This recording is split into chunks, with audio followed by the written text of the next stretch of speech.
Hello my dear friend, मैं सुदर्शन सोनी आपका अपने YouTube channel Soni genius classes में स्वागत करता हूँ। दोस्तों इस वीडियो हम जो है चैप्टर फर्स्ट जो है सामाजिक विज्ञान बीटीसी सेकेंड सेमेस्टर एग्जाम के लिए सामाजिक विज्ञान चैप्टर फर्स्ट को पढ़ने जा रहे हैं। ठीक है दोस्तों, चलिए शुरू करते हैं। चैप्टर नंबर फर्स्ट क्या बोल रहा है? भारतवर्ष में प्रथम साम्राज्य की स्थापना। चैप्टर का नाम क्या है? भारतवर्ष में प्रथम साम्राज्य की स्थापना, establishment of first empire in India. ठीक दोस्तों, चलिए शुरू करते हैं। पर वस्तुनिष्ठ प्रश्न को पढ़ते हैं। सबसे पहला प्रश्न क्या बोल रहा है दोस्तों? सेल्यूकस तथा चंद्रगुप्त मौर्य के बीच युद्ध हुआ था 326 में, 321 ईसा पूर्व में, 322 ईसा पूर्व में, 305 ईसा पूर्व में।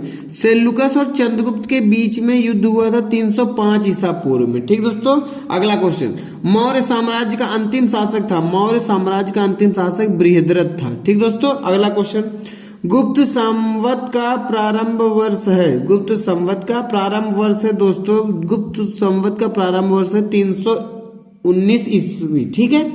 क्वेश्चन नंबर 4, दशावतार मंदिर है। दशावतार मंदिर दोस्तों उत्तर प्रदेश के देवगढ़ में। ठीक दोस्तों, ये बहुत ही महत्वपूर्ण मंदिर है देवगढ़ में। गुप्त संवत का प्रारंभ किया था। गुप्त संवत का प्रारंभ किया था मतलब गुप्त संवत किसने शुरू किया था दोस्तों? चंद्रगुप्त प्रथम ने। ठीक है दोस्तों, कलिंग युद्ध के बाद अशोक ने घोषणा की थी। देखिए कलिंग का युद्ध जो है बहुत ही 13वें शिलालेख में दोस्तों ये बहुत ही महत्वपूर्ण युद्ध है। कलिंग का युद्ध जो है अशोक के समय में हुआ था और बहुत ही भीषण युद्ध हुआ था। इसके बाद दोस्तों इन्होंने मतलब कि धर्म अपना लिया था, धर्म घोष। ठीक दोस्तों, अगला क्वेश्चन देखते हैं। क्वेश्चन नंबर 7 क्या बोल रहा है? निम्नलिखित में से कौन गुप्तकालीन स्वर्ण मुद्रा है? गुप्त काल की स्वर्ण मुद्रा कौन सी है दोस्तों? दिनार है। इन चारों में दिनार, गुप्त काल में दिनार चलती थी। भारत का नेपोलियन है, सबको पता है दोस्तों, चंद्रगुप्त मौर्य, सॉरी दोस्तों समुद्रगुप्त। ठीक है दोस्तों, इंडिका की रचना किसने की? इंडिका की रचना किसने की है दोस्तों? मेगास्थनीज ने की है। ठीक है, चलिए अगला क्वेश्चन, इंडिका की रचना किसने की है? मेगास्थनीज। अगला क्वेश्चन दोस्तों, क्वेश्चन नंबर 10। क्वेश्चन नंबर 10 क्या बोल रहा है दोस्तों? हरिसेन किसके दरबारी कवि थे? हरिसेन दोस्तों समुद्रगुप्त के जो है ये दरबारी कवि थे। धन्वंतरी किस काल के महान वैद्य थे? धन्वंतरी दोस्तों गुप्त काल के महान कवि थे। हर्षचरित किसके द्वारा लिखा गया? बाण भट्ट के द्वारा। ठीक दोस्तों, ऑब्जेक्टिव क्वेश्चन कंप्लीट हो गया। अब हम लोग अति लघु उत्तरीय प्रश्न को पढ़ते हैं। ठीक दोस्तों, very short answer type question. चलिए क्या बोल रहा है? मौर्य वंश का संस्थापक कौन था दोस्तों? मौर्य वंश का संस्थापक चंद्रगुप्त मौर्य थे। मौर्य वंश का संस्थापक चंद्रगुप्त मौर्य थे। इन्होंने नंद वंश के एक राजा धनानंद की इन्होंने हत्या की। इसके बाद चंद्रगुप्त मौर्य ने मौर्य वंश की शुरुआत की। ठीक दोस्तों, अगला क्वेश्चन देखते हैं। प्रयाग प्रशस्ति के रचयिता कौन थे? प्रयाग प्रशस्ति दोस्तों समुद्रगुप्त के दरबारी कवि कौन थे? हरिसेन। और हरिसेन ने ही प्रयाग प्रशस्ति इलाहाबाद स्तंभ पर उत्कीर्ण किया था। अगला क्वेश्चन देखते हैं। अशोक ने किस धर्म को राजाश्रय प्रदान किया था? अशोक ने किस धर्म मतलब लास्ट में मतलब कि ये जब राजा थे तो इन्होंने कौन सा धर्म अपनाया था दोस्तों? इन्होंने बौद्ध धर्म अपना लिया था। ठीक दोस्तों, बौद्ध धर्म कलिंग युद्ध के बाद। अगला, अजंता वर्तमान में भारत के किस राज्य में स्थित है? अजंता एवं एलोरा की गुफाएं दोस्तों महाराष्ट्र में स्थित है, महाराष्ट्र में। ठीक दोस्तों, अगला क्वेश्चन देखते हैं। हर्षकालीन दो शिक्षा केंद्र दोस्तों, दो शिक्षा केंद्र कौन सी थी? बहुत ही इंपॉर्टेंट है दोस्तों। नालंदा महाविहार। नालंदा हर्ष के समय में नालंदा महाविहार ये बौद्ध धर्म की शिक्षा का मुख्य केंद्र था। हर्ष ने कन्नौज और प्रयाग में 2 विशाल धार्मिक सभाओं का आयोजन किया था। ठीक दोस्तों, अगला क्वेश्चन देखते हैं। मौर्य साम्राज्य का अंतिम शासक कौन था? मौर्य साम्राज्य का अंतिम शासक बृहद्रथ था, मैंने बताया अभी। अगला, दशावतार मंदिर कहां पर है? अभी हमने पढ़ा है दोस्तों ऑब्जेक्टिव में, दशावतार मंदिर देवगढ़ में। ठीक है, देवगढ़ में। कौटिल्य क्यों प्रसिद्ध है?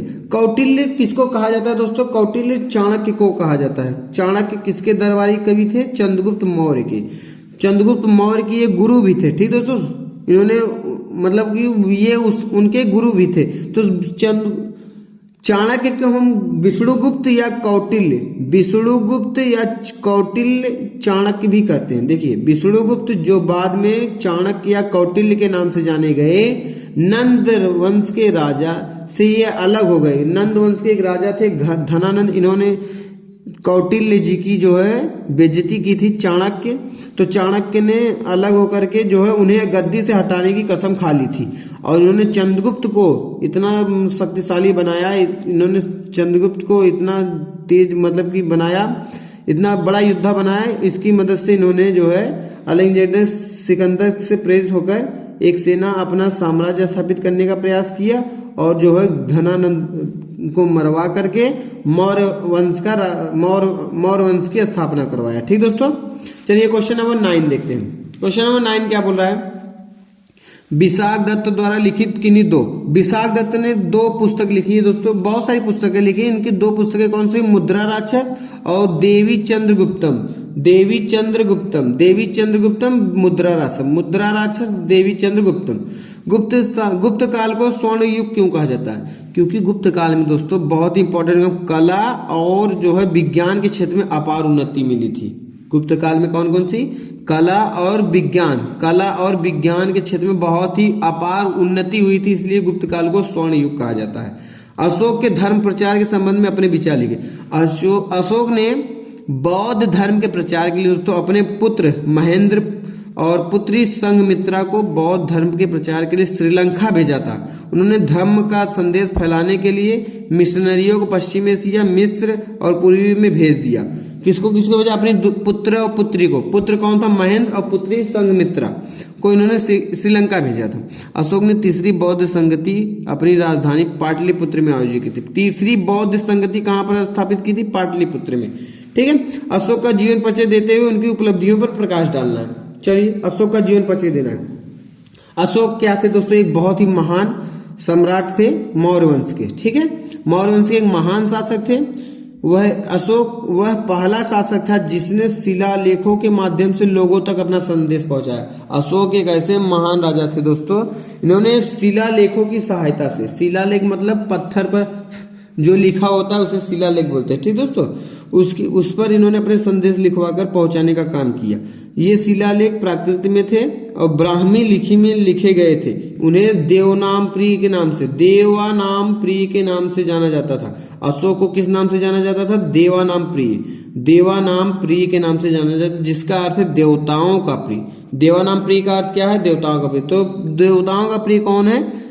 अशोक। ठीक दोस्तों, अब मिलेंगे अपने नेक्स्ट वीडियो में, तब तक के लिए धन्यवाद दोस्तों। अगर अच्छा लगा हो तो लाइक कीजिए, कमेंट कीजिए, सब्सक्राइब कीजिए दोस्तों। अब मिलेंगे अपने नेक्स्ट वीडियो में, तब तक के लिए धन्यवाद। Thank you all of you.